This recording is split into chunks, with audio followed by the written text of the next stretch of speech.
લગભગ જુનાગઢ જિલ્લાના અનેક તાલુકામાં અનેક વિષયના પુસ્તકો હજુ શાળામાં આવ્યા નથી.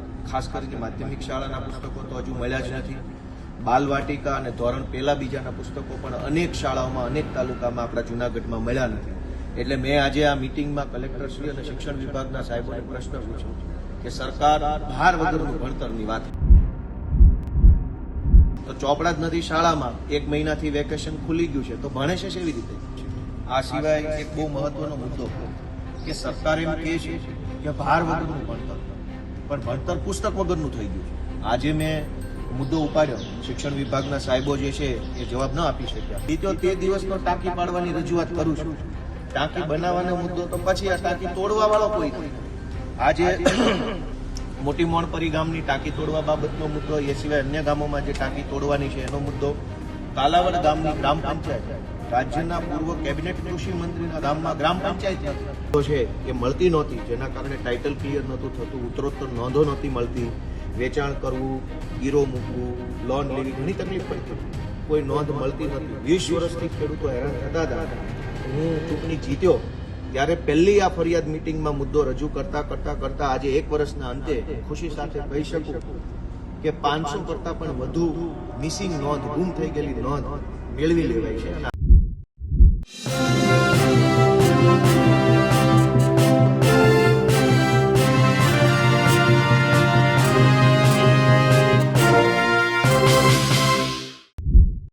ગુજરાતમાં સ્કૂલો ચાલુ થયાના 10-12 દિવસ થવા આવ્યા, પણ હજુ સુધી સ્કૂલોમાં બાળકો માટે ચોપડી સરકાર, એટલે કે દેશની નંબર 1 સરકાર, વિકાસના નંબર 1 સરકાર, નંબર 1ના દાવા કરતી સરકાર બાળકો માટે પુસ્તકો પહોંચાડી શકી નથી.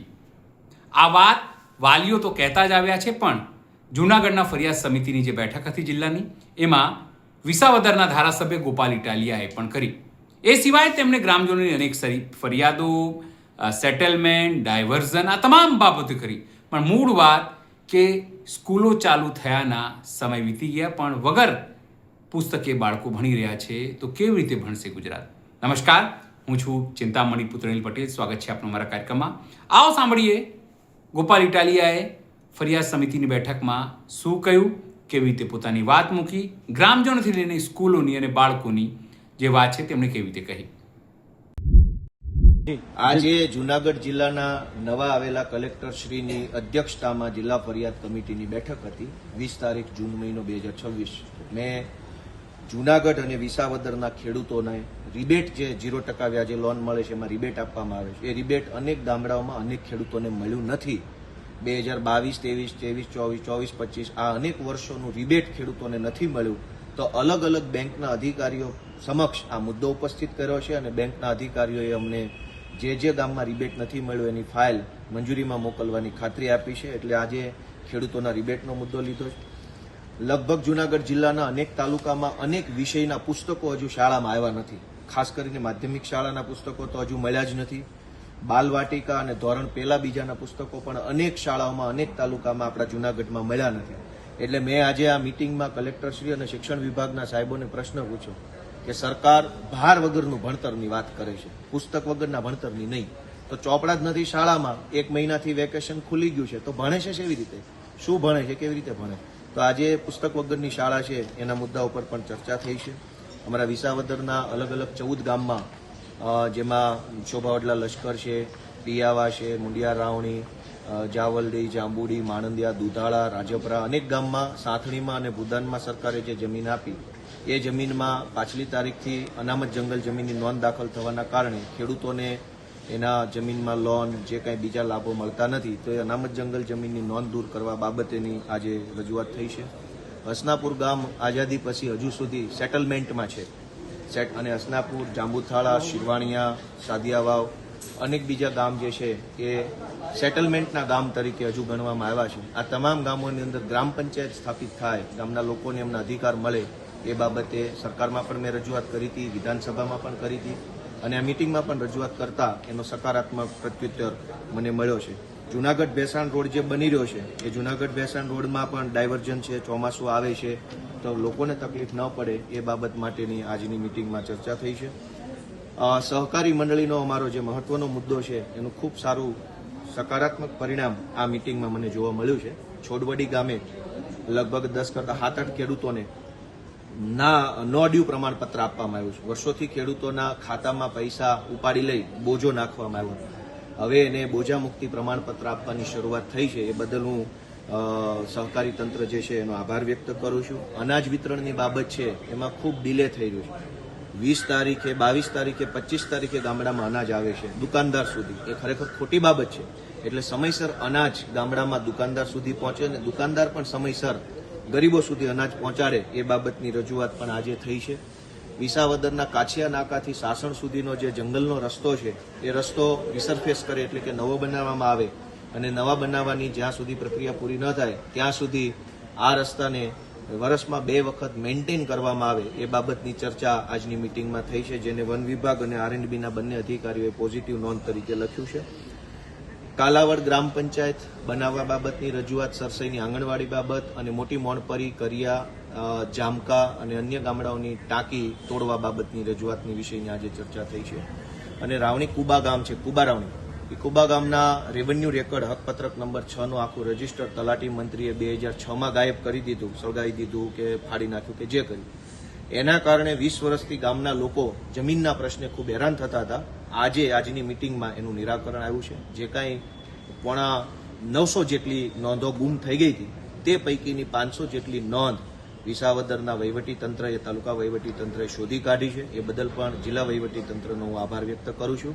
કુલ મળીને અનેક પ્રશ્નોનું સકારાત્મક પરિણામ આજની આ મિટિંગમાં મળ્યું છે. એ બદલ હું જૂનાગઢ જિલ્લા વહીવટીતંત્ર અને એના તમામ સરકારી માણસોને આભાર વ્યક્ત કરું છું. આજે 20 તારીખ 20 જૂન 2026નો દિવસ જૂનાગઢ જિલ્લાના નવા આવેલા કલેક્ટર સાહેબની અધ્યક્ષતામાં આજે જિલ્લા ફરિયાદ સમિતિની બેઠક હતી. એમાં વિસાવદર વિસ્તારના અને જૂનાગઢ જિલ્લાના કેટલાક મહત્વના મુદ્દાઓ બાબતે મેં આજે રજૂઆત કરી છે. સૌથી મહત્વનો મુદ્દો કે ખેડૂતો જે ધિરાણ મેળવે છે સહકારી મંડળીઓ કે વિવિધ બેંકો પાસેથી, એમાં રાજ્ય સરકાર અને કેન્દ્ર સરકાર રિબેટ આપે છે, જેને કહેવાય છે કે 0% વ્યાજની લોન. પણ હકીકત એ છે કે અનેક ગામડાઓમાં અનેક ખેડૂતોને 2020-21નું, 21-22નું, 22-23નું, 23-24નું, 24-25નું અલગ અલગ વર્ષનું રિબેટ મળ્યું નથી. આજે બહુ એકદમ મજબૂતાઈથી ખેડૂતોનો આ મુદ્દો મેં મિટિંગમાં રાખ્યો છે અને અધિકારી પાસે અલગ અલગ બેંકોએ કયા કયા વર્ષનું રિબેટ ચૂકવ્યું છે, જેમાં bank of Baroda, SBI, union bank, Junagadh જિલ્લા સહકારી બેંક, એ સિવાય ધિરાણ કરતી અન્ય બેંકોએ કયા વર્ષનું રિબેટ ચૂકવ્યું છે અને કયા વર્ષનું શા માટે બાકી છે એ બાબત ઉપર ચર્ચા થઈ છે અને ટૂંક સમયમાં એનો અહેવાલ સરકાર તરફથી અમને રજૂ કરવામાં આવશે. અમારા વિસાવદરના અલગ અલગ લગભગ 14 જેટલા ગામોમાં દુધાળા, માણંદિયા, રાજપરા, જાવલડી, જાંબુડી, મોટા કોટડા, મુંડિયા રાવણી, શોભાવડલા, લશ્કર, આ બધા ગામોમાં સરકારે ભૂદાનમાં અને સાંથણીમાં જે જમીન ફાળવી એ જમીનની ઉપર અનામત જંગલ જમીનની નોંધ લાગી ગઈ છે અને એના કારણે ખેડૂતોને મીટર નથી મળતા, ખેડૂતોને લોન નથી મળતી, ખેડૂતોને અનેક પ્રશ્ન પડે છે. એ બાબતે આજે કલેક્ટર સાહેબ સાથે રજૂઆત કરી. કલેક્ટરશ્રીએ ખૂબ પોઝિટિવ રીતે એનો વાતને સાંભળી અને દરખાસ્ત તૈયાર કરી સરકારમાં મોકલવાની બાંહેધરી આપી છે. અમારા વિસાવદરનું હસનાપુર, જાંબુથાળા અને તાલાળા બાજુ શિરવાણિયા, સાદિયાવાવ, નેસ, આ તે બધા જે ગામડાઓ છે એ બધા ગામડાઓ અત્યારે સેટલમેન્ટના ગામો છે. દેશ આઝાદ થયો અને 75 વર્ષ થયા. હવે તો સેટલમેન્ટમાંથી આઝાદ કરી અને મહેસૂલી વિલેજ, ગ્રામ પંચાયતવાળું ગામ બનાવવાની મારી રજૂઆત જે છે લાંબા સમયથી, એમાં પણ આજે પોઝિટિવ આપણને રજૂઆતમાં પોઝિટિવ રિસ્પોન્સ સરકાર તરફથી, કલેક્ટરશ્રી તરફથી મળ્યો છે.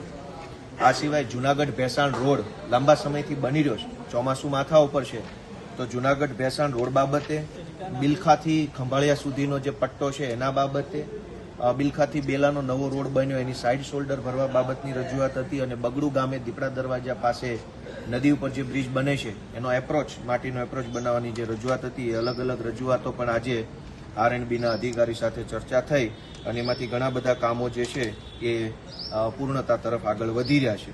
આ સિવાય એક બહુ મહત્વનો મુદ્દો કે સરકાર એમ કહે છે કે ભાર વગરનું ભણતર, પણ ભણતર પુસ્તક વગરનું થઈ ગયું છે. આજે મેં મુદ્દો ઉપાડ્યો, શિક્ષણ વિભાગના સાહેબો જે છે એ જવાબ ન આપી શક્યા. સત્ર ચાલુ થયું, શાળા ચાલુ થઈ ગઈ, એને મહિનો પૂરો થવાયો, અનેક વિષયના પુસ્તકો હજુ સુધી સ્કૂલ સુધી કે વિદ્યાર્થી સુધી પહોંચ્યા નથી. બાલ મંદિર બાલવાટિકા ધોરણ 1 અને ધોરણ 2 ના પુસ્તકો જુનાગઢ જિલ્લામાં અનેક જગ્યાએ આવ્યા નથી. મેં સ્પષ્ટ રીતે પૂછ્યું કે સરકાર શાળા પ્રવેશ ઉત્સવ કરાવડાવે છે, છોકરાઓ પ્રવેશ તો લઈ લે છે, પછી બાલવાટિકાની જે ચોપડી આવે સરકારે નક્કી કરેલી ચોપડી નથી તો ભણશે શું? પહેલા ધોરણમાં ચોપડા નથી, બીજામાં ચોપડા નથી, 11-12 ની અંદર માધ્યમિક ઉચ્ચતર માધ્યમિકમાં ચોપડા નથી. તો ભાર વગરનું ભણતરની વાતો કરતા કરતા કરતા પુસ્તક વગરનું ભણતર થઈ ગયું છે. એ બાબતની આજે મેં રજૂઆત કરી છે અને બાહેધરી સરકાર તરફથી શિક્ષણ વિભાગના સાહેબોએ આપી છે કે વહેલી તકે આ પુસ્તકો જુનાગઢ આખા જિલ્લામાં વિસાવદર ભેસાણ તો ખરું જ એમાં આપી દેવામાં આવશે. સહકારી મંડળીનો મુદ્દો, ભેસાણ તાલુકાની સહકારી મંડળીઓમાં મોટા પાયે કૌભાંડો થયા. એક ખેડૂતે આત્મહત્યા કરવી પડી, અનેક ખેડૂતોના ખાતામાંથી ખોટી રીતે પૈસા ઉઠાવી લેવામાં આવ્યા.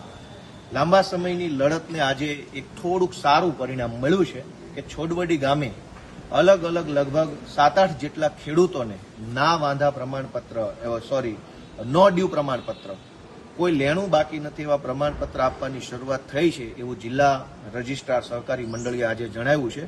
વર્ષોથી ખેડૂતોના ખાતામાં 7-12માં બોજો પડી ગયો હતો. 15-15, 20-20, 30-30 લાખ રૂપિયાનો ધિરાણ બોલતું હતું. એને લીધા નહોતા, ખેડૂતો લડતા હતા, કોઈ સાંભળતું નહોતું. પણ આ જિલ્લા ફરિયાદ સમિતિના માધ્યમથી હું જ્યારથી ચૂંટાયો ત્યારથી રજૂઆત કરું છું. આજે એનું પહેલું પરિણામ મળ્યું છે, બદલ હું જિલ્લા વહીવટી તંત્રનો આભાર વ્યક્ત કરું છું. મોટી મોણપરી ગામે, જામકા ગામે અલગ અલગ અનેક ગામ જે છે અમારા કર્યા છે, એ બધા ગામે ટાંકી પાડવાનો પ્રશ્ન છે. જર્જરિત ટાંકી છે. ચૂંટણી જીત્યો તે દિવસનો ટાંકી પાડવાની રજૂઆત કરું છું. ટાંકી બનાવવાનો મુદ્દો તો પછી આ ટાંકી તોડવા વાળો કોઈ નથી. આજે મોટી મોણપરી ગામની ટાંકી તોડવા બાબતનો મુદ્દો, એ સિવાય અન્ય ગામોમાં જે ટાંકી તોડવાની છે એનો મુદ્દો, કાલાવડ ગામની ગ્રામ પંચાયત, રાજ્યના પૂર્વ કેબિનેટ કૃષિ મંત્રીના ગામમાં ગ્રામ પંચાયત નથી, એ મુદ્દો આજે ચર્ચામાં આવ્યો. કાલાવડ ગામની ગ્રામ પંચાયત, સરસઈ ગામે આંગણવાડી 2-3 વર્ષથી બનતી હતી, એ પૂરી નથી થઈ. એ મુદ્દા પર પણ આજે મેં રજૂઆત કરી છે. અને આમ તો જો કે 2-3 મિટિંગથી આ રજૂઆત મારી ચાલે છે, પણ એનું થોડું પરિણામ આવવાની શરૂઆત થઈ છે. કાછિયા નાકાથી સાસણ રોડ, એટલે કે જે જંગલમાંથી નીકળતો કાચો રસ્તો છે, એ બાબતે મેં રજૂઆત આજે મૂકી છે કે નવો બનાવો કે ન બનાવો પર થોડુંક રિપેર થાય. નવો બને તો વધારે સારું. કેવી રીતે એની વન વિભાગમાં સ્ટેટ વાઇલ્ડલાઇફ બોર્ડ સમક્ષ દરખાસ્ત કરવી, વન વિભાગના સાહેબો બેઠા હતા, આરએનબી સ્ટેટના સાહેબો, બધા સાથે બેસી અને કાછિયા સાસણ રોડ એને રિસર્ફેસિંગની મંજૂરી મળે, એટલે કે નવો બનાવવાની મંજૂરી મળે, એની દરખાસ્ત કરવાની આજે અમારે બધાએ ચર્ચા થઈ છે. વહેલી તકે દરખાસ્ત થાય અને જ્યાં સુધી દરખાસ્ત મંજૂર થાય, એ કદાચ 1-2 વર્ષ લાગે, ત્યાં સુધીમાં રોડને વર્ષમાં 2 વખત રિપેર કરવો, સારો મોટરેબલ બનાવવો, ચાલી શકાય એવો, એવી આજે આ મિટિંગમાં ચર્ચા થઈ છે. અને સૌથી એક મહત્વનો મુદ્દો, એનું પણ આજે બહુ સારું નિરાકરણ આવ્યું છે. લગભગ 20 વર્ષ જૂનો પ્રશ્ન વિસાવદર તાલુકાના કુબા રાવણી ગામનો. કુબા ગામના તલાટી મંત્રીએ 2006માં સરકારી રેકર્ડનો નાશ કરી નાખ્યો. એના કારણે ખેડૂતોને બહુ તકલીફ પડતી હતી. ખેડૂતોની અલગ અલગ હકપત્રકની નોંધો છે એ મળતી નહોતી, જેના કારણે ટાઇટલ ક્લિયર નહોતું થતું, ઉત્તરોત્તર નોંધો નહોતી મળતી, વેચાણ કરવું, ગીરો મૂકવું, લોન લેવી, ઘણી તકલીફ પડતી હતી, કોઈ નોંધ મળતી નહોતી. 20 વર્ષથી ખેડૂતો હેરાન થતા હતા. હું ચૂંટણી જીત્યો ત્યારે પહેલી આ ફરિયાદ મિટિંગમાં મુદ્દો રજૂ કરતા આજે 1 વર્ષના અંતે હું ખુશી સાથે કહી શકું કે 500 કરતાં પણ વધુ મિસિંગ નોંધ, ગુમ થઈ ગયેલી નોંધ મેળવી લેવાય છે. અને આજની મિટિંગમાં એનો અમને રેકોર્ડ આપ્યો. લગભગ 950 જેટલી નોંધ ગાયબ થઈ ગઈ હતી 2006માં, હકપત્રક નંબર 6માં જે નોંધ આવે, 950 નોંધોમાંથી 20 વર્ષ પછી હવે અત્યારે 500 જેટલી નોંધ મામલતદારશ્રી અને કલેક્ટરશ્રીએ શોધી કાઢી છે અને એનું રેકોર્ડ બનાવશે એવી એમણે બાંહેધરી આપી છે. અને આ સિવાય એક નકલી દૂધ બાબતની પણ આજે ચર્ચા થઈ છે. વિસાવદર વિસ્તારમાં, જુનાગઢ જિલ્લામાં નકલી દૂધ, નકલી ઘી, માંગરોળના ધારાસભ્યશ્રીએ કીધું કે માંગરોળમાં ખૂબ નકલી ઘી બને છે. એમણે પોતે રજૂઆત કરી, મેં નકલી દૂધની રજૂઆત કરી અને કલેક્ટરશ્રીએ કીધું છે કે એના ઉપર વધારે ને વધારે ટેસ્ટિંગ કરી અને નકલી દૂધના દૂષણથી સમાજને મુક્ત કરાવવા બાબતની કામગીરી કરવામાં આવશે. અને આ સિવાય એક સૌથી મહત્વનો મુદ્દાની પણ ચર્ચા થઈ છે કે જુનાગઢ આખા જિલ્લામાં, અને મેં તો મારા વિસાવદર ભેસાણ પૂરતો પ્રશ્ન મૂક્યો કે અનાજ મોડું બહુ આવે છે. સરકાર અનાજ ખાવા માટે આપે છે ગરીબોને, એ 1 થી 10 તારીખમાં માણસના હાથમાં આવી જાય તો બરાબર વાત છે, પણ અનાજ દુકાનમાં જ 25 તારીખે આવે, પછી દુકાનવાળો વેચવાનું ચાલુ કરે ત્યાં મહિનો બદલાઈ જાય. આ બાબતની અગાઉ પણ મેં રજૂઆત કરી હતી, હાલ પણ રજૂઆત કરી છે કે અનાજ કોઈ પણ સંજોગોમાં 1 થી 10 તારીખ સુધીમાં દુકાનમાં પહોંચી જવું જોઈએ, તો 15 થી 20 તારીખ લોકોના પેટમાં જાય. તો આજે એ બાબતની રજૂઆત કરી છે. અને બીજું કે જે ગામમાં દુકાન બંધ થઈ ગઈ હોય અને ચાર્જમાં દુકાનો આપેલી હોય, એ ચાર્જમાં આપવાના બદલે દરેક ગામમાં સરકારના નિયમ પ્રમાણે દુકાન ચાલુ થાય તો લોકોને ફાયદો થાય. કેમ કે ચોમાસું માથા ઉપર છે, ઘણા રસ્તાઓ ખરાબ થશે, પાણીની તકલીફ થશે, ઘણી બીજી સમસ્યા આવશે, તો લોકો બાજુના ગામમાં અનાજ લેવા કેવી રીતે જાય? તો બાજુના ગામમાં અનાજ લેવા ન જવું પડે એટલે પોતપોતાના ગામમાં વૈકલ્પિક અનાજ લેવાની વ્યવસ્થા થાય. આ મુદ્દાની મેં રજૂઆત કરી છે. આમ કુલ મળી જુનાગઢ જિલ્લાના વિદ્યાર્થીઓ, ખેડૂતો અને આગેવાનો જે કંઈ રજૂઆત મને મળી હતી, જે રીતે ગોપાલ ઇટાલિયાએ પોતાની વાત મૂકી છે તેને લઈને આપ શું વિચારો છો જરૂરથી અમારા કોમેન્ટ બોક્સમાં કોમેન્ટ કરજો.